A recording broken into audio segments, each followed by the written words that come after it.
Abrindo o Jogo, com Edilene Lopes. Entrevistas marcantes e informativas. Professor, sociólogo, foi deputado distrital, candidato ao governo do Distrito Federal e hoje é presidente do IPHAN, o Instituto do Patrimônio Histórico e Artístico Nacional. Igrejas históricas, tombamentos, reconhecimento do patrimônio material e imaterial. O relatório dos danos do 8 de janeiro. Tudo passa por ele. Leandro Graz é o entrevistado do Abrindo o Jogo de hoje. Leandro, seja bem-vindo. Muito obrigada pela entrevista. Eu que agradeço, Edilene. É um prazer estar aqui na Rádio Itatiaia, saudar todos os mineiros e mineiras. Esse lugar maravilhoso, esse estado gigante também no patrimônio cultural. É o segundo estado com a maior quantidade de bens tombados no país. Nós temos cidades históricas, muita riqueza, muita força. Portanto, obrigado pelo convite. É um prazer estar aqui com vocês de Minas Gerais e todo o Brasil também. Prazer é todo nosso. Você hoje é o estreante do estúdio no layout novo. A gente sempre faz aqui, mas hoje nesse novo formato, nessa nova aparência. E como a gente tem tempo, que essa entrevista fica na íntegra no YouTube, eu queria que você falasse das atribuições do IPHAN. O que faz o IPHAN? Por onde passam as decisões do Instituto Nacional? O IPHAN tem esse papel de preservar o que nós consideramos patrimônio cultural brasileiro. Tanto naquilo que confere ao patrimônio material, patrimônio edificado principalmente, mas também o patrimônio imaterial, que são as formas de fazer, as expressões e as tradições que representam o nosso país. Além, claro, também do patrimônio arqueológico e de outras variáveis, outras dimensões que representam aquilo que fala sobre o Brasil. Então o IPHAN tem esse papel, que é um papel muito importante, que não é feito só por ele, mas de maneira dividida com outras instituições de patrimônio estaduais e municipais, com os governos locais e com a sociedade principalmente, porque preservar o patrimônio é uma tarefa de todo o país, porque preservar o patrimônio também é preservar a nossa história, a nossa memória. Então, hoje o IPHAN conta com um conjunto de políticas públicas, de ações, departamentos, áreas finalísticas que lidam justamente com toda essa complexidade que é o patrimônio cultural. Antes de entrarmos nos assuntos específicos de Minas Gerais, eu queria que falássemos primeiro de um tema nacional que é importante, de repercussão internacional. O IPHAN fez o relatório dos danos provocados pela quebradeira, pela invasão do 8 de janeiro. O que esse relatório mostrou? O que tem de informação inédita nele? Esse relatório indicou, primeiro, quais foram os danos, tanto naquilo que consideramos bens móveis, que são obras de arte, alguns painéis, bens integrados nesse caso, e bens imóveis, que são as edificações. Esse conjunto arquitetônico da Praça dos Três Poderes, além de patrimônio nacional, é patrimônio mundial. A Unesco reconheceu como algo de valor internacional, de valor para toda a humanidade. Então, logo começou toda a análise por parte do STF, do Palácio do Planalto e do Congresso, o IPHAN entrou em campo, junto com as equipes, os acervos desses prédios, dessas instituições, para mapear danos. Feita toda a análise dos danos, a gente iniciou um trabalho de conservação, de orientação, também de validação das iniciativas para recompor o que foi destruído. E isso foi muito bem realizado. Quero aqui, inclusive, saudar e parabenizar não só os servidores do IPHAN, mas dessas três instituições que trabalharam de maneira muito intensa e rápida. O Brasil deu uma resposta muito interessante também do ponto de vista da sua soberania para preservar o patrimônio cultural. Nós recebemos vários convites, várias ofertas para apoios de embaixadas, de instituições internacionais, o que a gente agradece e saúda, mas nós demos conta do recado, digamos assim. Então, foram produzidos 2 relatórios, esse segundo já também se traduzindo para um relatório encaminhado à Unesco, que comunica que aquilo que nós visualizamos de danificações, de prejuízos, já foi praticamente tudo solucionado. Algumas peças especificamente que não tiveram como ser restauradas e algumas que agora estão sendo restauradas é o que falta, né, para completar esse 100% que a gente não vai completar concretamente, mas quase tudo que foi destruído já foi recomposto. Tem alguma punição específica, um agravamento de punição para quem destrói um bem tombado pelo patrimônio nacional ou mundial, como foi o caso dos prédios na Praça dos Três Poderes? A legislação brasileira indica na legislação de crimes ambientais alguns itens, alguns trechos de crimes contra o patrimônio cultural. Ainda não temos uma legislação específica do patrimônio cultural, mas, inclusive, esse é um diálogo que nós temos estabelecido com o Congresso Nacional, dado o 8 de janeiro e tantas outras situações que a gente vê Brasil afora, entendemos que é importante, sim, ter um arcabouço jurídico, um código específico para crimes contra o patrimônio cultural, porque essa destruição, muitas vezes, sendo irreversível, elimina parte da memória do povo. O ataque do 8 de janeiro não é um ataque as pessoas, as representações políticas das quais aquelas pessoas discordavam, né? Os terroristas, os criminosos discordavam. Aquele é um ataque ao próprio Brasil, não só pelo dano material, mas pelo dano simbólico. O que representa a Praça dos Três Poderes? A democracia, as liberdades, essa relação aberta entre sociedade e Estado, o equilíbrio. Então, também tem um prejuízo ao que representa, ao que é simbólico. Então, acredito que seja importante a gente evoluir também nessa questão jurídica, coisa que já está na pauta do próprio Congresso Nacional. Então, o Brasil pode ter uma lei mais severa que pune com mais rigor quem destruir um patrimônio público tombado. É o que nós defendemos e é o que alguns parlamentares também defendem. Nós estamos começando a fazer algumas conversas no âmbito da Comissão de Cultura da Câmara dos Deputados. Existem alguns parlamentares que se animam em trabalhar nessa legislação e eu espero que ela possa, sim, prosperar. Vai ser um PL, um projeto de lei do governo federal ou deve ser apresentado pelo parlamento, por esses parlamentares envolvidos nesse debate? Ainda não há nada decidido, são conversas preliminares. A gente tem agora também a constituição da Frente Parlamentar do Patrimônio Cultural, com parlamentares super engajados nessa pauta, e eu imagino que dali a gente vai ter uma solução, um encaminhamento. Se for necessário um PL do Poder Executivo, certamente também haverá disposição para isso. Em outros países, isso é um agravante, porque virou notícia no mundo, e sempre acontece alguém que faz uma pichação, uma manifestação em museus, mas no Coliseu, alguém que fez uma inscrição na parede teve uma previsão de pena alta. Isso é legislação específica para punir com agravamento esses casos? Cada país tem um arcabouço jurídico, uma legislação específica, em alguns casos mais severa, em outros casos menos severa. Acredito que, previamente, a própria penalização, nós devamos fazer também um trabalho de educação. Não adianta a gente ter leis rígidas se a população não compreende, se ela não é orientada a significar e valorizar o que é o seu patrimônio cultural. Então, uma das apostas da nossa nova gestão, para além dessa discussão jurídica, é também o investimento em educação patrimonial.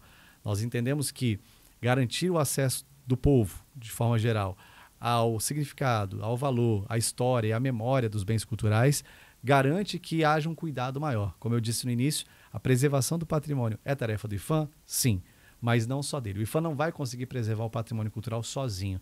A gente precisa dos demais entes da federação, principalmente os municípios, que estão lá na ponta, mas a sociedade principalmente. Nesse momento, a gente está desenhando o Sistema Nacional do Patrimônio Cultural, que é uma estratégia de colaboração em nível federativo para preservar os bens, sejam eles tombados nacionalmente, municipalmente ou estadualmente. Isso inclui o quê? Patrulha, obra, programa de educação patrimonial, não só em escola, mas fora de escola? O que na prática seria? No caso do sistema, o que a gente está tentando é uniformizar minimamente a gestão do patrimônio. Por exemplo, nós temos algumas prefeituras que contam com fundações, com institutos ou com departamentos de patrimônio cultural e que fazem ali esse trabalho super bacana de preservação com o apoio do IPHAN. No entanto, outras prefeituras não têm. Tem bens tombados, por vezes tem bens registrados, no caso do imaterial, mas não dispõe de uma estrutura de gestão. É a hora que nós entendemos mais propícia possível para ajudar essas prefeituras a desenharem a sua gestão do patrimônio cultural. Do ponto de vista da educação, a gente tem aí várias frentes de trabalho. Uma que vai ali no centro da formação inicial das pessoas, que é a escola. Então, a gente tem alguns acordos de cooperação técnica com secretarias de educação. No Distrito Federal é um bom exemplo. A gente tem um trabalho muito bacana que se chama Jornadas do Patrimônio, que é feito em algumas escolas de Ceilândia, Planaltina, para quem conhece Brasília. E a gente tem também o intuito de chegar em lugares onde não chegamos, né? Para além das escolas, comunidades, através dos próprios meios de comunicação, trabalhos com lideranças, trabalho com associações, para que a gente consiga capilarizar essa educação patrimonial, que não é só sobre a história do edifício, sobre a história da igreja, é muito sobre a história das próprias pessoas. O IPHAN tem um instrumento chamado Inventários Participativos, em que a gente, com a comunidade, mapeia o que ela mesma entende ser importante para ela ali. A casa daquela pessoa que é importante, a casa daquele fundador da comunidade, aquela praça onde foram feitos vários encontros, momentos importantes para a comunidade. E esses inventários participativos geram ali documentos, produtos que a comunidade se apropria para dizer, olha, isso é importante para nós. Porque não é só o IPHAN que tem que dizer o que é patrimônio ou não. As pessoas também têm que reconhecer o que é importante para elas na sua memória e na sua história. Isso vai ser ampliado para todo o Brasil. Hoje tem um projeto no Distrito Federal. Já aplica. A gente já aplica. Nós temos os inventários acontecendo em vários lugares, em várias prefeituras, através das nossas superintendências. Agora há pouco, inclusive, nós tivemos um movimento super interessante, que foi a aplicação dos inventários participativos no movimento hip hop, no movimento nacional do hip hop. Eles trabalharam com os inventários participativos em todos os estados para recuperar a história do hip hop em cada região do Brasil e nos entregaram um dossiê pedindo que o hip hop seja registrado como patrimônio imaterial brasileiro. Então há essa solicitação. Ela acabou de ser protocolada essa semana, inclusive. Em quanto tempo tramita? A gente não tem um prazo específico, porque cada solicitação tem um tamanho, digamos assim. Então, por exemplo, para registrar certos bens, a gente consegue avançar mais rápido, porque são menos comunidades, são regiões mais específicas. No caso desse do hip hop, é um trabalho mais extenso, porque ele está presente no Brasil inteiro. Embora eles já tenham feito o dever de casa, uma articulação brilhante, maravilhosa, super valiosa, e a gente agora vai pegar esse documento, passa por um processo de análise do IPHAN, vai para uma câmara técnica, e essa câmara técnica valida esse dossiê, para depois o Conselho Consultivo do IPHAN, que é formado por pessoas de notório saber, membros da sociedade civil, especialistas e alguns membros de ministérios, aprova ou não o registro. Assim como também acontece com o tombamento. Nunca é uma decisão do presidente do IPHAN ou de um diretor. É uma decisão sempre colegiada, fruto de um trabalho de pesquisa, um processo administrativo que culmina no registro ou no tombamento. O hip hop é uma cultura, né? Mas tem outra cultura no Brasil, ou um movimento musical, o hip hop é muito mais amplo, né? Não é um movimento, um estilo musical, mas enfim, já tem algo, para a gente dar um exemplo, que seja patrimônio imaterial no Brasil? Temos alguns belos exemplos que começaram a ferver numa certa região, mas se expandiram para o resto do Brasil. A gente pode falar do frevo, que embora seja concentrado em Pernambuco, ele hoje se faz presente em vários lugares. E é um patrimônio imaterial? É um patrimônio imaterial. Inclusive o frevo, ele é patrimônio da humanidade. Ele já foi reconhecido em nível internacional também. Nós temos a roda de samba, nós temos a roda de capoeira, nós temos o maracatu, o carimbó, e existe agora um processo de registro super interessante que está para ser concluído, que é do choro, da roda de choro, que também está em todo o Brasil. Então, são exemplos de culturas que nascem ou têm mais força num certo território, mas que também abrange o Brasil inteiro. O forró, né? O forró também, que é patrimônio imaterial, a gente hoje presencia o forró em vários lugares, praticamente no Brasil inteiro. Leandro, para a gente voltar um pouquinho e terminar esse assunto do 8 de janeiro, quanto é que o relatório contabilizou de prejuízo provocado por aquela quebradeira? Quando a gente fez o mapeamento, não foi possível chegar a uma constatação financeira. Nenhum mínimo, porque pode ser continuado, né? Quando Sim. Constata que o bem não é recuperável, aí... Isso. Por que não foi possível o IPHAN fazer isso? Porque nós temos ali bens que não foram comprados, foram ganhos por parte das instituições, de chefe de Estado, outros países, embaixadas, etc. Mas a Advocacia Geral da União, ela fez sim uma estimativa, no primeiro momento, algo em torno de 20 milhões, parece que agora houve uma revisão, no sentido de pedir uma indenização. Mas eu digo de novo, boa parte desses bens culturais que foram danificados não tem valor financeiro, eles têm um valor simbólico. Portanto, é impossível mensurar financeiramente qual foi o prejuízo. É claro que vai ter um pedido de indenização no processo, já existe, na verdade. Quem paga isso? Quem quebrou? Aí, certamente, os réus, que vão ser ou não, né? Mas caso condenados sejam, vão ter que arcar também com esse prejuízo material. Tem alguma informação que ainda possa surgir do trabalho desse relatório, desse trabalho, esse levantamento do que foi destruído, que vocês fizeram, informação inédita que ainda não tenha sido divulgada ou que não tenha sido concluído o processo de análise? Creio que tudo que foi possível mapear foi mapeado, o que já foi possível restaurar foi restaurado. O que a gente ainda tem para acontecer é o restauro de algumas peças especificamente. Vou citar aqui a obra de Didi Cavalcanti, ficou muito famosa pelos furos, pelas perfurações que foram mostradas. Essa obra será restaurada, ela será restaurada inclusive dentro do Palácio do Planalto, ou no Palácio da Alvorada. A gente quer tentar, e aí uma articulação da Presidência da República com o IPHAN, a gente quer tentar transformar esse processo de restauração num processo educativo, em que a população possa vislumbrar, possa presenciar ao longo dos dias como vai acontecer. Então, uma proposta do presidente Lula, da própria Janja, junto com o IPHAN, que a gente está terminando de desenhar para assim que for possível de comunicar, mas isso já está na nossa agenda do dia. A gente quer mostrar como que se deu também essa ação restauradora. O Senado e a Câmara fizeram um trabalho incrível. Lá nós temos uma equipe de servidores públicos, restauradores, conservadores. Eles conseguiram restabelecer praticamente tudo. Quem quiser conferir está lá no site do Senado, no site da Câmara, tem vários vídeos, inclusive, mostrando o trabalho dessas pessoas. Mas, assim, nós não temos nenhuma novidade significativa para além agora, a não ser os próprios processos judiciais que vão se concretizando em sentenças, para a gente ver o quanto que vai ser recomposto, né, do ponto de vista dos prejuízos que foram provocados por eles. Essa restauração pública é prevista para quando? Ainda nesse ano? Possivelmente deve acontecer começar ainda esse ano, né? O IPHAN, junto com a Presidência da República, está moldando essa proposta para a gente definir exatamente onde, como é que seria esse processo de visitação, mas é um desejo do presidente e da própria Janja terem essa possibilidade da população ver esse trabalho sendo feito, né, das obras que estão lá no Palácio do Planalto. Essa lista dos bens que foram avariados, tem algo que foi completamente perdido, não tem jeito de recuperar? Existem alguns vasos, por exemplo, que se quebraram em milhares de pedaços e não foi possível encontrar todos. E então houve um descarte ou houve uma reserva, né, um armazenamento dos restos, digamos assim. Relógio no Palácio do Planalto, esses bens ficaram mais famosos. Tem algo desses que não é recuperável mais? Dentro do que se tem do acervo do Palácio, a gente não vislumbrou nada irrecuperável, certo? A não ser pequenas peças que nem se tem mais conhecimento de onde elas estão.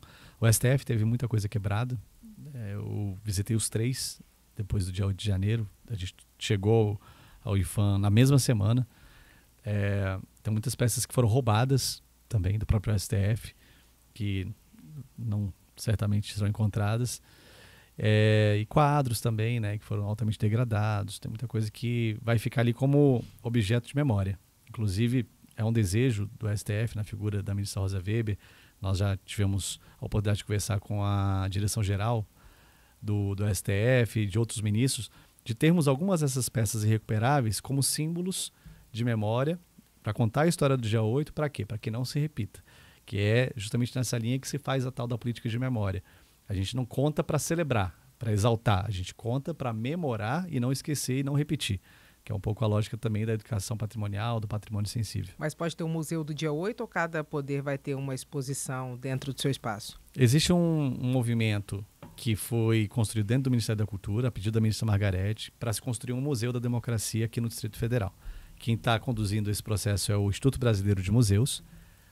E existem também algumas iniciativas mais pontuais, como a da Secretaria de Turismo, que também já nos procurou, quem sabe para fazer uma expografia ali naquilo que a gente chama de casa de chá, que é agora é um CAT, né, um Centro de Atendimento ao Turista, que fica ali no centro da Praça dos Três Poderes, para que também haja algum elemento ali de contação da história, de representação do que foi o dia 8 de janeiro. Muita gente não sabe que tem uma maquete embaixo ali da Praça dos Três Poderes, porque é uma escada e é subterrâneo. A maquete também foi completamente destruída, né? Essa maquete foi preservada e aqui eu quero lembrar dessa história interessante, porque ela só foi preservada graças a um vigilante que praticamente se jogou na frente da maquete e os terroristas lá do dia 8, os criminosos, tentaram tirá-lo de lá.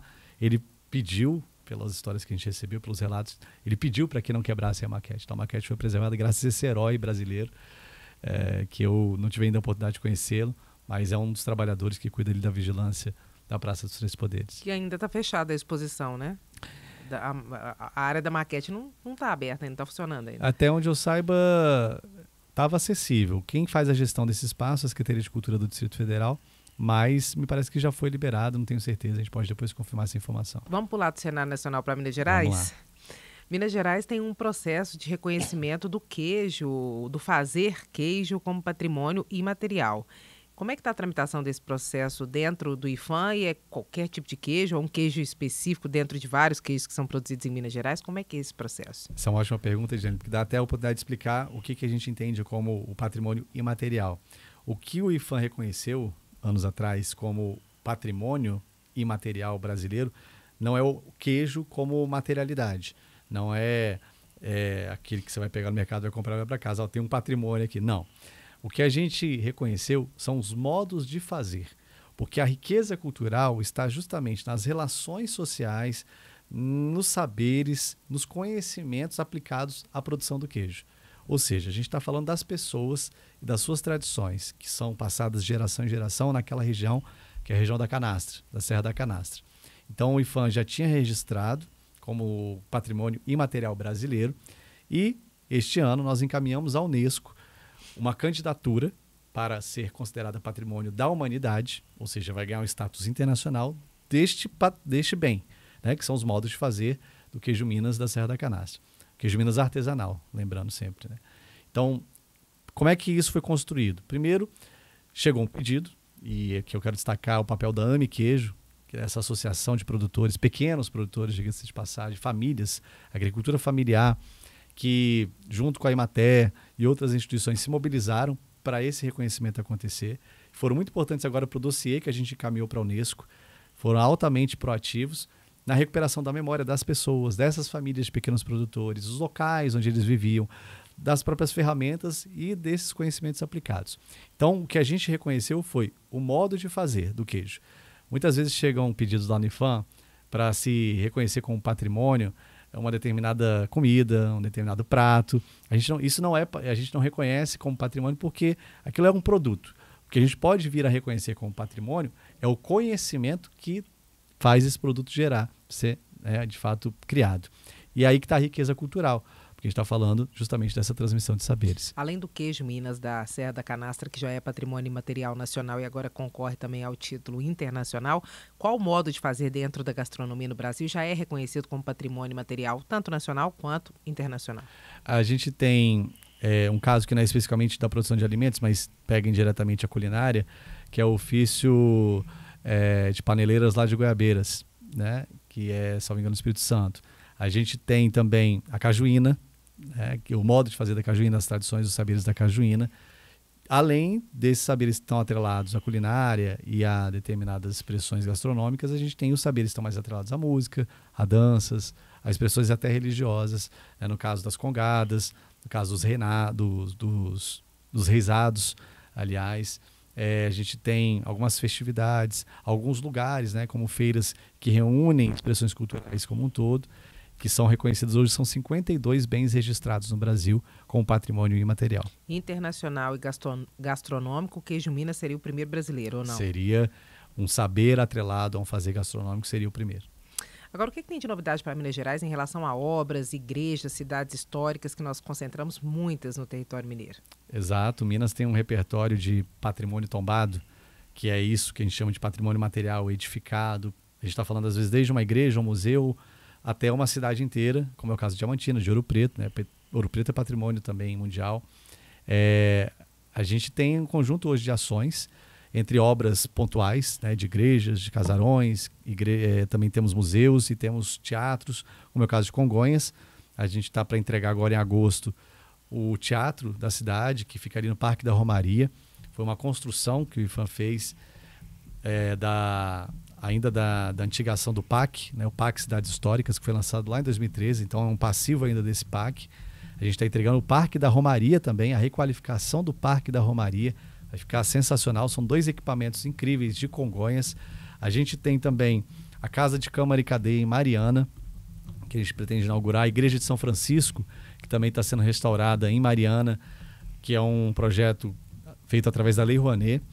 A gente tem, além disso, algumas obras que estão sendo contratadas esse ano, dizendo aqui para o pessoal de Diamantina, a gente tem a restauração do sobrado da antiga intendência, antiga prefeitura, uma obra que o IFAM está contratando agora em 2023. Fica pronto quando? Uma vez contratada, o prazo é de 12 meses para entregar. Então, a gente está agora instruindo o processo para licitação. A gente tem a Igreja Matriz de Pilar, lá em São João del Rei. São 2 obras nessa mesma igreja. Uma da edificação e uma do que a gente chama de bens integrados, que é a restauração das obras de arte, das peças que estão no interior da igreja. Então, somando as duas, a gente vai ter aí quase 9 milhões investidos nesta ação, que vai durar aí cerca de 18 meses. Nós temos em Cerro a restauração da igreja de Santa Rita, também sendo contratada esse ano, uma obra de quase 4 milhões de reais, uma obra um pouco mais complexa, que deve durar aí algo em torno de 2 anos. E também em Cerro a requalificação arquitetônica do Clube Ivituruí, uma obra de quase 4 milhões e meio de reais, é o Centro Cultural de Cerro, o Centro Administrativo, que também deve levar aí 12 meses. E algumas obras que estão sendo feitos seus projetos executivos, por exemplo, a igreja de Bom Jesus de Matozinhos, lá em Ouro Preto, está aguardada pela comunidade, também pelo nosso prefeito Ângelo Osvaldo, que é um grande defensor do patrimônio. A gente está agora também com um projeto chamado Canteiro Modelo, e essa para nós é uma preciosidade das políticas do IFAM, e eu vou explicar bem brevemente. Algumas cidades elas são tombadas inteiramente, como essas que eu citei. Então, o IFAM não consegue, por vezes, restaurar bem a bem, edifício a edifício, imóvel por imóvel, até porque boa parte disso é imóvel de particulares. A única situação em que o IFAM pode restaurar imóveis de pessoas, de particulares, é quando essas pessoas são pessoas vulneráveis, quando a gente chama de hipossuficientes, não tem renda a contento para poder fazer esse cuidado com o seu próprio imóvel, numa área histórica que geralmente é uma obra mais cara. Casarão tombado de quem tem dinheiro para poder recuperar, então o IFAM não entra para poder fazer. A gente não pode pela legislação. A gente só pode, é o artigo 19 lá do Decreto-Lei 25 de 1937, o IPHAN só pode entrar nas casas, nos imóveis de hipossuficientes. Isso se aplica tanto a particulares, pessoas físicas, mas também se aplica, por vezes, até às próprias igrejas. Essa é a razão pela qual o IPHAN acaba fazendo muitas obras de igrejas, quando as dioceses dizem que não tem condições, e realmente muitas vezes não tem, de restaurar as suas próprias edificações. O que é o canteiro modelo? A gente se instala numa região, como agora a gente está instalado lá em Ouro Preto, em Cerro, Diamantina e Mariana, numa região geralmente mais vulnerável da cidade. É uma parceria nossa com as universidades federais. Nós mapeamos os imóveis de vulneráveis e os danos nesses imóveis. E nós entramos no atacado, digamos assim. Nós entramos com várias ações de assistência técnica. Isso é o canteiro modelo. Nós estamos com 16 canteiros, agora em 2023, um investimento de R$8 milhões para restaurar, reformar casas em centros históricos. Então a gente não entra num imóvel A ou B. A gente faz um trabalho mais amplo que tem um efeito, inclusive, mais visível para aqueles centros históricos. A gente quer amplificar esse programa ao longo dos próximos anos, tentar atrair mais investimentos e fazer coisas maiores. Mas aí só reforma a fachada? Não, às vezes é fachada, às vezes é a própria área interna, às vezes é uma peça da casa que está com rachadura na parede. Então a gente mapeia o dano independente de onde ele esteja naquele imóvel. Agora, voltando um pouquinho para o patrimônio imaterial, a cozinha mineira, e sempre o secretário estadual tem falado sobre isso em Minas, também há um desejo que ela seja reconhecida como patrimônio imaterial. Existe algum registro, algum protocolo para esse reconhecimento no IPHAN? Esse processo já chegou no âmbito nacional? Esse é um pedido que vem sendo ventilado, mas que ainda não teve uma concretização. E a gente tem sempre ponderado, né, sem qualquer demérito ou desprestígio a qualquer bem ou expressão cultural do país. Mas quando a gente trata algo como patrimônio imaterial ou bem cultural imaterial, a gente não está falando de algo que é muito difuso. Ele tem representação nas pessoas. Então, todos esses bens que a gente citou aqui, dos modos de fazer, do frevo, do maracatu, a gente tem o que se chama comunidades de detentores. Essas comunidades são as comunidades que possuem esses saberes. A cozinha mineira é uma coisa impressionante. Então ela está espalhada não só para Minas Gerais, né? Aqui em Brasília a gente tem um monte de restaurante mineiro maravilhoso, que de vez em quando a gente vai lá comer aquela comida gostosa, mas é difícil precisar quem representa esse modo de fazer. É o povo de Minas Gerais, mas para que depois a gente tenha esse trabalho de preservação do bem, a gente precisa dialogar com essas referências culturais. Até tem um modo específico, um modelo, uma receita padrão, exato. Algo do tipo. A gente, e principalmente no sentido de que aquilo, além de ser importante, também carece de uma certa preservação. Então, isso vale para o tombamento. Tem que tombar isso. Mas por que tem que tombar? Tudo bem, tem importância, mas está em risco. Existe algum prejuízo eminente ali para aquele bem? Porque se não está, não tem necessidade de tombamento. Você pode ter ali uma referência cultural. O IPHAN, por exemplo, agora acabou de lançar uma plataforma que é o Inventário de Referências Culturais. São expressões culturais que não são registradas como patrimônio, mas têm importância. Nem tudo que é importante culturalmente precisa ser tombado ou precisa ser registrado. A cultura brasileira em especial, que é diversa, plural e imensa, ela tem uma série de elementos que são fundamentais para a nossa identidade, mas não carecem de uma atuação mais contundente do Estado na sua preservação. Qual que é a vantagem de ser reconhecido como patrimônio material ou imaterial? É recurso para preservação? O que é? Ótima pergunta também. Quando a gente tomba, e hoje a gente tem 1.270 bens tombados aproximadamente no Brasil, o IPHAN passa a ter uma certa responsabilidade. E quando eu falo de bem tombado, é desde uma igreja até uma cidade inteira, como Brasília, Ouro Preto, Diamantina, Olinda, etc. Então, não significa que o IPHAN é dono daquilo. O IPHAN ele não é o proprietário do bem tombado. Ele adquire um papel de preservação, que geralmente é feito em parceria com estados e municípios. Só que esse tombamento, ele produz sim uma responsabilidade também orçamentária, geralmente. Hoje o IPHAN ele vem restaurando bens, né, como essas obras que eu citei. Nós estamos restaurando bens pela segunda ou terceira vez no Brasil. As igrejas, principalmente, que vão passando por processo de degradação, né, por causa das questões até climáticas, das intempéries naturais, né, nas suas fachadas, nas suas pinturas, exigem do IPHAN permanentemente ações. Então, assim, é uma vantagem, entre aspas, mas é uma responsabilidade, não só do IPHAN, mas do próprio dono do equipamento. Pode ser um particular ou pode ser o poder público local, né? As prefeituras e os governos estaduais têm muitos bens tombados na carga delas, na carga jurídica. E que o IPHAN, para restaurar, precisa do apoio delas ou da autorização delas. Às vezes tem um teatro caindo aos pedaços e o IPHAN não pode ir lá entrar porque o teatro é da prefeitura. Se a prefeitura não quiser que o IPHAN entre, ele não vai entrar. Por outro lado, a gente tem muitos pedidos. Hoje a gente tem um passivo de restauração no Brasil que é maior do que o orçamento que o IPHAN tem, Preciso dizer isso bem honestamente. Quanto que é o orçamento? Qual que seria o passivo? Olha, para você ter noção, esse ano a gente fez um mapeamento com as superintendências de ações que a gente considerava importantes, somou aí um total de quase 350 milhões de reais. O nosso orçamento para investimento é de 135 milhões, ou seja, a gente tem uma diferença de quase 120, 130 milhões. Então, o que a gente tem feito? A gente tem tentado buscar outras formas de financiamento. A própria Lei Rouanet, que é super importante. O IPHAN faz obras através do PRONAC, do Programa Nacional da Cultura, né, a Lei de Incentivo. A gente tem procurado, inclusive, patrocínio direto, né, de algumas entidades e empresas públicas, como a própria Petrobras, que já investiu muito no patrimônio, já reformou, restaurou, aliás, inúmeros bens culturais. E a gente busca também essas parcerias com os governos locais. Eventualmente, um governo ele tem condições também de investir no seu bem tombado nacionalmente, né? Então, vários estados estão fazendo investimentos importantes. E isso é super louvável, com o apoio do IPHAN nas suas localidades, nos seus bens que são ali tombados nacionalmente. Qual que é o lugar de Minas no ranking de tombamentos no Brasil? Minas hoje é o segundo estado com a maior quantidade de bens tombados. São ao todo 208 bens tombados, dizendo que nesse escopo, aí, nesse repertório, a gente tem desde igrejas, uma edificação em específico, centros históricos e cidades inteiras. Então, vejam aí que a gente está falando de coisas muito grandes, muito importantes. Então, Ouro Preto, Diamantina, né, que são um patrimônio mundial. A gente tem Tiradentes, Centro Histórico de Tiradentes inteiro, tombado. Belo Horizonte tem algo? Belo Horizonte tem vários bens, né, algumas igrejas tombadas. A gente tem o próprio Pico Belo Horizonte, que fica lá na Serra do Curral.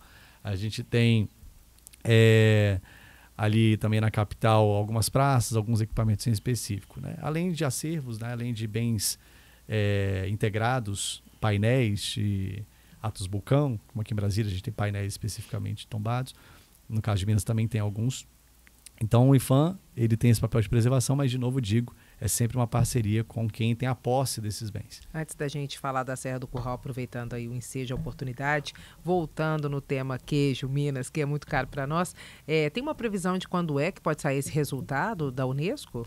Ano que vem a gente deve ter o parecer já da Unesco. Já sabe se no primeiro, no segundo semestre? A gente conta aí a partir do início do segundo semestre. É a previsão. Para que tenha esse posicionamento, essa análise já concluída e assim a gente possa encaminhar para o registro em nível internacional. E aí, a partir de então, a gente fazer um grande movimento de difusão desse bem, levar essa carga de conhecimento, de saberes tradicionais do modo de fazer do queijo para o resto do Brasil. Ali eu acho que tem muita história sobre o nosso país, são famílias tradicionais, são pequenas famílias da agricultura familiar. A gente tem toda uma carga também técnica, né, que foi reconhecida. A gente fala de técnica, né, às vezes a máquina, né, a técnica mesmo manual, a técnica artesanal, que é um valor super importante para o nosso povo. Então, ano que vem, imagino que tudo seja concluído e a gente possa comemorar aí essa candidatura aprovada. Agora nós vamos só afunilando, né? Nós começamos com o Brasil, Cenário Nacional, Minas Gerais, chegamos em Belo Horizonte. Serra do Curral, tombamento da Serra do Curral, um pedido feito principalmente porque ele tem preocupação em relação ao avanço da mineração na Serra do Curral, que é um cartão postal de Belo Horizonte. O que tem protocolado no IPHAN? Como é que está esse processo? Pode se ampliar a área? Já tem algo lá que é tombado? Qual que é a situação geral? A Serra do Curral abriga o Pico Belo Horizonte, que é este bem cultural tombado, e tem uma relevância não só para o povo de Minas Gerais, mas para o povo brasileiro. Ali você tem no arredor também, nas áreas próximas, comunidades importantes, né, quilombos, comunidades quilombolas, mas o que o IPHAN tem o papel de preservar é justamente esse bem material, que é o Pico Belo Horizonte. Quando se tomba o bem, você protege também a sua chamada área de entorno. Já está tombado? Está tudo tombado pelo IPHAN. Tem um tombamento nacional e tem um tombamento estadual também do IEFA, que foi feito.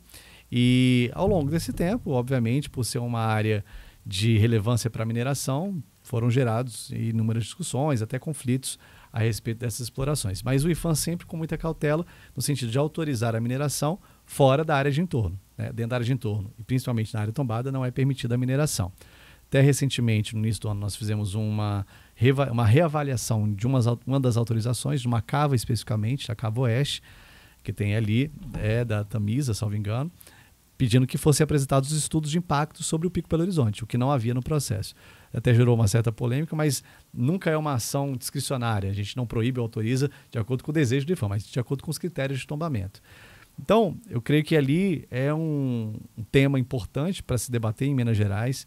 Acho que, para além da mineração, tem que se discutir também a questão urbana, né, as ocupações, as construções próximas ao Pico Belo Horizonte, reafirmando que o IFAM não vai conseguir sozinho preservar nenhum bem cultural no Brasil. A gente precisa muito do apoio dos governos municipais, das prefeituras, precisa muito do apoio da sociedade civil. Então, a gente abriu o canal com várias entidades de Minas Gerais, várias associações de moradores, associações quilombolas, até mesmo o setor privado, que veio tentar entender um pouco como proceder, no sentido de alguma maneira, colaborar conosco, né? A gente não é inimigo dos empreendedores, mas a gente quer que empreendedores, poder público e sociedade tenham consciência plena do valor que os bens culturais carregam para o país. E assim a gente poder se sintonizar no bom senso. E você perguntou dos processos, existem sim processos em andamento para revalidação ou re-ratificação dos tombamentos, tanto em nível estadual quanto no nível nacional. Já chegou ao IFAM um pedido de re-ratificação do tombamento do Pico Belo Horizonte, né, da Serra do Curral. Que é basicamente ampliação da área? Que prevê alterações na área tombada e também, por consequência, na área de entorno. Então, isso está lá no Departamento de Patrimônio Material para ser analisado, leva um curso, leva um tempo, porque são análises técnicas, não são análises meramente discricionárias do diretor, do próprio presidente. Em quanto tempo deve haver uma resposta em relação à Serra do Curral? A gente tem um prazo aí, estimativo de 90 dias para ter um posicionamento. O que a gente sempre tenta fazer... Isso deve ser outubro, novembro? Até o final do ano, certamente a gente tem um posicionamento. Mas é sempre prudente para o IFAM e também para os órgãos estaduais fazerem as coisas em sintonia.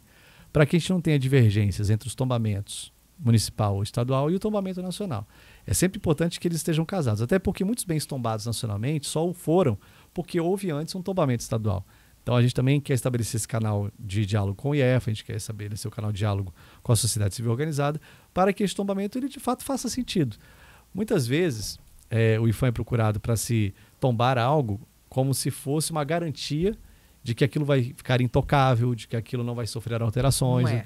Não é assim que funciona, até porque existe a previsão de que bens tombados podem sim passar por modificações ao longo do tempo. As cidades passam, algumas igrejas passaram, alguns museus passaram, algumas praças tombadas passaram, que é parte do processo também de evolução do patrimônio cultural. Então, de novo digo, principalmente quando se fala de áreas que têm relação com a mineração, ou são afetadas diretamente pela mineração, pela agricultura, por empreendimentos rodoviários, ferroviários, pela construção civil, enfim, seja lá o que for, esses consensos eles precisam ser construídos. Eles não podem ser uma imposição do IFAM. Nós temos casos no Brasil em que o IFAM permitiu ou proibiu certas medidas ao longo do tempo e em conflito com posições dos órgãos municipais e estaduais. A gente precisa criar linha e criar padrão, né? Então, por isso a gente está investindo no que eu falei há pouco, que é o Sistema Nacional de Patrimônio. A gente quer pareceres vinculantes, ou seja, se a Prefeitura e o Estado dão um parecer, caso de fato não haja uma improcedência legal, o IFAM atrelar o seu parecer a estes. Quem conhece mais o território, mais às vezes do que o próprio IFAM, é a comunidade, né? São as pessoas que estão ali, são os gestores públicos locais. Por isso a gente precisa mais comunicação, precisa de mais alinhamento com esses entes locais. Nesse caso, tem algum conflito, principalmente entre o IEFA, que é o órgão estadual, e o IFAM, e um descompasso com a Prefeitura de Belo Horizonte? Como é que está a conversa? Tá boa a conversa. Pelo contrário, o IEFA e o IFAM sempre tiveram uma parceria muito interessante, né, nessas estratégias de preservação dos bens culturais em Minas Gerais. A gente tem procurado também criar um canal com a Prefeitura de Belo Horizonte. Já estive lá com o prefeito, já estive com a Câmara de Vereadores, já estive com os secretários. Assim, para nós, nesse momento, falando como governo federal, não importa a legenda, a cor, a identidade partidária de quem está governando. Quem está governando foi eleito. Então, a gente quer conversar com todo mundo. Um bom exemplo agora é o que a gente está construindo na Pampulha.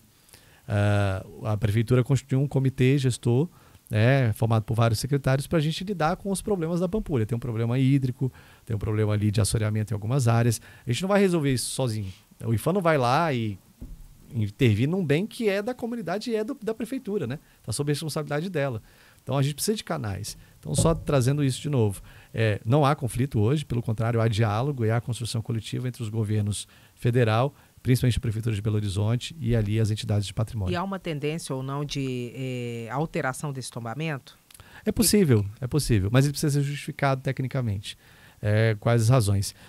Quando a gente altera o tombamento, não altera porque o IFAM quer. A gente altera porque existem razões culturais, razões de memória, razões técnicas que justificam esse aumento ou diminuição de áreas tombadas. É possível, às vezes, diminuir também, não só alargar. Por exemplo, a gente pode ter, às vezes, uma área de entorno muito pequena, porque os impactos ao redor não vão ser suficientes para colocar o bem em risco. Quando a gente fala do Pico Belo Horizonte, é sim um bem importante, porque as ações ao redor do Pico Belo Horizonte podem colocá-lo em risco.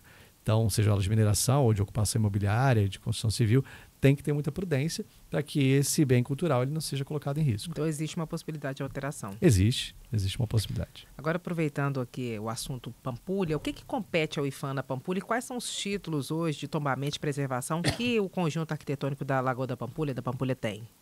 A Pampulha ela é um complexo tombado, né? Então, esse complexo envolve alguns bens edificados. A gente tem o antigo cassino, né? Que agora vai ser restaurado, é o Museu de Arte Moderna de Minas Gerais. Inclusive, o IFAM já liberou o processo, a obra deve começar em pouco tempo. Esse ano ainda? Imagino que já comece, né? A gente estava com a análise pendente, a gente conseguiu liberar com a nossa chegada, né? Os processos muito empilhados lá em Minas Gerais, por causa da última gestão. A gente conseguiu liberar o processo, a prefeitura já está com o processo, com o projeto pronto. Então, imagino que ela já esteja licitando, tá? Essa informação eu não tenho, acho que a prefeitura pode dizer melhor do que eu, porque é um processo dela. Mas a gente vai acompanhar a obra porque é um bem tombado dentro do complexo. E vai ser uma grande entrega, diga-se de passagem, para a comunidade de Belo Horizonte. Então, é esse complexo formado pelas edificações, pelas obras ali de Oscar Niemeyer e pela própria lagoa. Então, é uma preservação até um pouco mais desafiadora do que outras, quando a gente fala de bens edificados puros e simples, assim. Ali a gente precisa tratar as variáveis ambientais, por exemplo, como eu te disse, existe a questão dos recursos hídricos, tem que ser trabalhada. Você tem um canal que vem de Contagem, que se soma à lagoa. Então, o que a gente está tentando agora, em parceria com a prefeitura, com muito diálogo, é compreender os problemas do complexo e enfrentá-los. Por isso, a importância desse comitê gestor, que foi constituído, com o qual o IFAM vai manter diálogo. Tem algum tipo de tombamento, algo específico que a Pampulha espere que dependa de, por exemplo, a revitalização da lagoa, a retirada do esgoto? Na verdade, ele já há um tombamento constituído, ele não está em risco. O que a gente precisa agora é criar ações para a preservação. Já é patrimônio da Unesco. Ele já também. É patrimônio da humanidade, já é patrimônio mundial, perdão, e ele já é patrimônio nacional. E agora tem que cuidar de preservar. Temos que cuidar, inclusive, uma das coisas que a gente está retomando nessa gestão é a constituição desses comitês. No governo passado, houve, em 2019, por parte do presidente da República, uma extinção de todos os conselhos de participação social. E, de lambuja, foram os comitês gestores do patrimônio mundial. Por exemplo, o comitê lá da área arqueológica, do sítio arqueológico do Cais do Valongo, no Rio de Janeiro, que funcionava a todo vapor, foi extinto. No caso da Pampulha, a gente está no desenho de formação. Ele não chegou a existir, né, mas a gente está no processo de formação. Por que esses comitês gestores são importantes? De novo, para que a gente aplique a corresponsabilização na preservação. A prefeitura responde pelo que é dela, a comunidade responde pelo que é dela e o IFAM responde pelo que é dele. Então, nesse sentido, a gente cria um pacto para atuar nos problemas eventuais que surjam ali para o patrimônio. Se não preservar, corre o risco de perder o título ou esse risco não existe? Existe risco para qualquer bem reconhecido em nível internacional, seja do Brasil ou de outros países. A Unesco é a instituição, é a organização que faz esse acompanhamento. Então, eventualmente, a Unesco pede ao Brasil esclarecimento sobre vários assuntos do patrimônio mundial. Por exemplo, sobre Brasília. A gente encaminhou para a Unesco, como eu falei, esse documento sobre os danos e sobre o processo de recuperação. Então, se eventualmente há um risco grave, tem que ser realmente grave. Qual que é a situação da Pampulha hoje? Hoje é uma situação minimamente estável. Apesar da poluição na lagoa, que é grande. Mas quando você olha o complexo, não há nada em risco do ponto de vista da sua destruição, do seu desabamento, da sua eliminação, digamos assim. Então não há risco para a Pampulha hoje, tá? Então não há nenhuma possibilidade atual, visível, concreta de perda de título da Pampulha. Muito pelo contrário, ela está lá mantida. Inclusive, a Pampulha é pauta, né, das discussões dentro do IFAM, das discussões das organizações da Cidade de Patrimônio Mundial. Belo Horizonte está sempre presente na figura da sua secretária, da sua presidente de fundação do patrimônio, das outras representações também em nível estadual, quando possível, nos debates sobre patrimônio mundial. É um Estado sempre muito presente, né, nesses momentos, e não há nenhum risco de forma alguma em relação a isso. Qual que é o estoque hoje de processos que aguardavam algum parecer do IFAM em Minas Gerais, conforme você disse que estavam atrasados por causa da atuação ou não da gestão passada? Quando nós chegamos, e ali durante alguns meses tivemos um superintendente substituto, que é um servidor nosso, que estava na coordenação e agora assume definitivamente a nossa superintendente, Daniela, a superintendência, inclusive, pessoal, está de portas abertas para todo mundo que quiser conversar sobre patrimônio, pedir esclarecimentos e informações.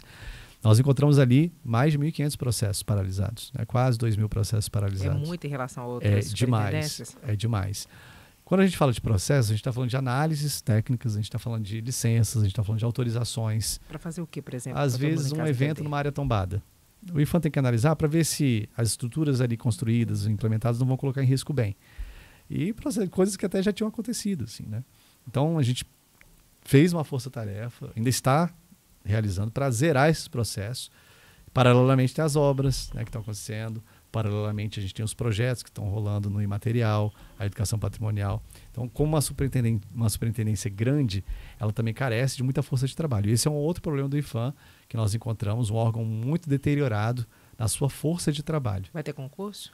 A gente conseguiu essa semana, foi uma vitória. Eu quero agradecer mais uma vez a ministra Esther Dweck, a ministra Margarete. Nós tivemos a autorização de 102 concursados que estavam no cadastro de reserva do último concurso do IPHAN. Nós vamos chamar essas pessoas para se somarem. Até setembro do ano que vem, sem falta, porque é o prazo limite. Mas a gente quer fazer tudo esse ano. Tá? Até começa já em agosto? Já começa, se possível, semana que vem. A gente teve a portaria publicada ontem. O Departamento de Administração já está startando ali, né, as listas. A gente tem uma ordem de chamada do cadastro de reserva, mas muito em breve as pessoas já começarão a ser convocadas em todo o Brasil. Vai abrir novos concursos também ou só usar só o cadastro de reserva? Até o ano que vem a gente zera o cadastro, né, nesses 102 que a gente teve disponíveis. E aí já trabalharemos para um novo concurso. Então já tem o horizonte um novo concurso para efetivo e tem também um concurso temporário nesse interstício aí, que a gente vai precisar principalmente para a área da arqueologia, da arquitetura e da engenharia, visto que nós temos aí o novo programa de investimentos, o novo PAC, sendo desenhado na Casa Civil. Isso impacta o IPHAN, porque nós vamos ter obras de patrimônio, mas também impacta o IPHAN indiretamente, porque o IPHAN participa do licenciamento ambiental em todo o Brasil. Em qualquer obra, o IPHAN faz a validação da fase arqueológica da obra. Eu sei que são os estados e municípios que apresentam os projetos que devem entrar no PAC, isso deve acontecer a partir de agosto, mas tem alguma grande obra em Minas que você já saiba que deve entrar nesse próximo PAC? A gente está fechando a lista, não posso aqui cravar, porque essa é uma decisão da Casa Civil com o IPHAN, mas a gente tem ali algumas igrejas em Ouro Preto, Diamantina, Tiradentes, Cerro. A gente tem também a possibilidade de fazer algumas intervenções em áreas como um todo, né, áreas tombadas, através do canteiro modelo, e a possibilidade de fazer também o restauro de alguns museus, de alguns prédios históricos, casas de câmara e cadeia, né, tem várias em Minas Gerais. Mas ainda não posso dizer quais exatamente, aonde e quanto, porque isso vai ser lançado em breve. A gente realmente, sendo verdadeiro aqui, a gente não fechou essa lista ainda. Estávamos falando há pouco sobre a Serra do Curral, né? A possibilidade de alteração do tombamento ali por causa das intervenções no entorno. A gente percebe muito, aconteceu em Belo Horizonte, uma área de comunidade tradicional, quilombola, e uma especulação imobiliária grande. A região oeste de Belo Horizonte, ali em Jardim América, tinha uma história que é a disputa do território entre os povos tradicionais e construtoras. Como é que é isso? O que o IPHAN faz hoje? É possível proteger esses territórios ou a briga é normalmente uma briga muito feia? Pela Constituição Federal, todos os quilombos em tese, já estão tombados. Mas isso nunca foi trabalhado ou regulamentado pelo IPHAN. É o que nós estamos fazendo agora. Vai regulamentar? Vamos regulamentar esse chamado tombamento constitucional dos quilombos. Portaria, né, porque já está constitucionalizado. A gente já tem um conjunto de ações do governo federal, né, de decretos, políticas públicas, legislações infraconstitucionais que apontam medidas para os quilombos, que são feitas pelo INCRA, que são feitas, inclusive, pela SPU, né, através de autorizações para ocupação de espaços do próprio governo. Mas a gente quer uma ação de preservação cultural dos quilombos também, que é aí onde o IPHAN vai entrar. Então, a gente está com um grupo técnico, né, constituído dentro do IPHAN, que envolve todas as áreas, do material, do imaterial, da articulação, do fomento, para a gente poder, então, definir com o tombamento constitucional o que o IPHAN vai, de fato, fazer pelos quilombos brasileiros. Uma coisa que nunca foi assim, plenamente desenhada e a gente está desenhando agora. E essa portaria tem data para sair? Até o final do ano a gente lança esse programa. Leandro, tem alguma novidade, algum programa específico, alguma ação inovadora, algo que o IPHAN deva fazer nesse ano, em breve, nos próximos meses? A gente está cheio de novidades. Eu gosto disso. A gente está cheio de novidades bem interessantes. Vou começar falando de programas que estão sendo recuperados, que não acontecem há quase 10 anos. O primeiro é o que vai ser lançado dia 25, já fazer o convite para todo mundo acompanhar pelas redes do IFAM, pelo YouTube, e convidar também a rádio para se somar a nós nessa divulgação. Nós vamos relançar o Programa Nacional do Patrimônio Imaterial, PNPI. Esse programa não acontece desde 2015 e neste ano de 2023 nós vamos lançar 7,5 milhões pelo menos, talvez a gente fique um pouquinho acima disso, de ações fomentando, também com foco em pesquisa e salvaguarda dos bens imateriais. Então, são 7 milhões no edital, a gente deve contemplar algo em torno de 30, 35 projetos, com recursos para que eles aconteçam. Então, o lançamento vai ser no SESI Lab, aqui em Brasília, às 16 horas do dia 25 de julho. Está todo mundo convidado. Vamos lançar o edital da educação patrimonial, possivelmente agora em agosto. Um edital também para projetos de educação patrimonial em todo o Brasil. Nós estamos aí para lançar em nível nacional esse programa do Canteiro Modelo, anunciando as próximas ações. Nós devemos ter aí quase 50 ações até 2026, que é essa iniciativa de restaurar as casas de pessoas vulneráveis em centros históricos. A gente também deve lançar aí até o final do ano um programa de parceria público-privada, seguindo o exemplo que aconteceu em São Luís do Maranhão, com um projeto chamado Adote um Casarão, só para explicar, tentando esquecer bem em breve. Mas a gente quer convidar os municípios e os estados a atraírem particulares para investirem em casas que estão abandonadas em centros históricos.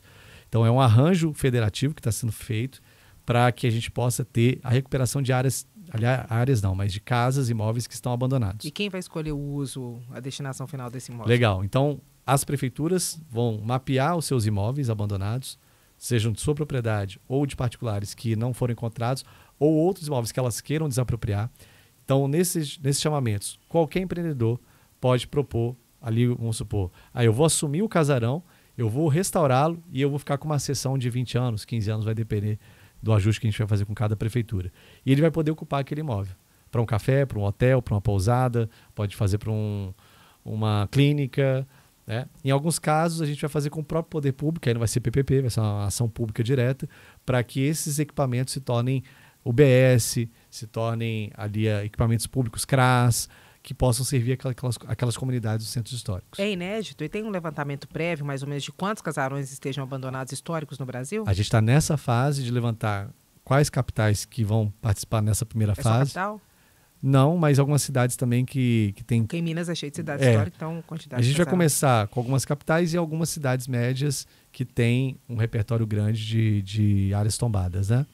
Então, é nesse processo de tentar mapear e dar funcionalidade para esses imóveis. Temos um problema cartorial grande no Brasil, né? Hoje, boa parte dessas casas, desses casarões em áreas tombadas, não se consegue encontrar o proprietário. Às vezes tem um espólio, né? Tem um processo judicial transcorrendo e fica lá escorado, até ter um encaminhamento jurídico. E vai ter uma exceção para esses imóveis ou não? Tem que esperar a decisão a ideia é que as prefeituras sejam protagonistas no mapeamento desses imóveis e na resolução desses problemas, junto aos seus cartórios. Então, vai envolver, de certa maneira, também o Poder Judiciário para nos apoiar nessas soluções de imóveis que estão ali em processos de litígio. Leandro, muito obrigada pela entrevista. Eu que agradeço, foi uma grande oportunidade, né? Falamos aqui de vários assuntos do patrimônio cultural. Quero convidar todo mundo a acompanhar o IFAM nas redes sociais. A gente tem postado todos os produtos, as entregas, as políticas que a gente está realizando. É um momento de retomada. A gente encontrou um órgão muito fragilizado, muito acabado mesmo, orçamentariamente falando, força de trabalho reduzida, mas já estamos aí arrumando a casa e esse é o nosso propósito, entregar aí para a população nos próximos anos muitas coisas bacanas, um patrimônio mais valorizado, mais preservado. Tivemos hoje a participação de Leandro Graz, que é o presidente do IFAM. Muito obrigada mais uma vez. O Abrindo o Jogo fica disponível na íntegra no YouTube da Itatiaia. Os principais momentos você acompanha pelo rádio, no Twitter e no Instagram. Obrigada pela audiência. Contamos com você aqui sempre em primeira mão e em cima do fato.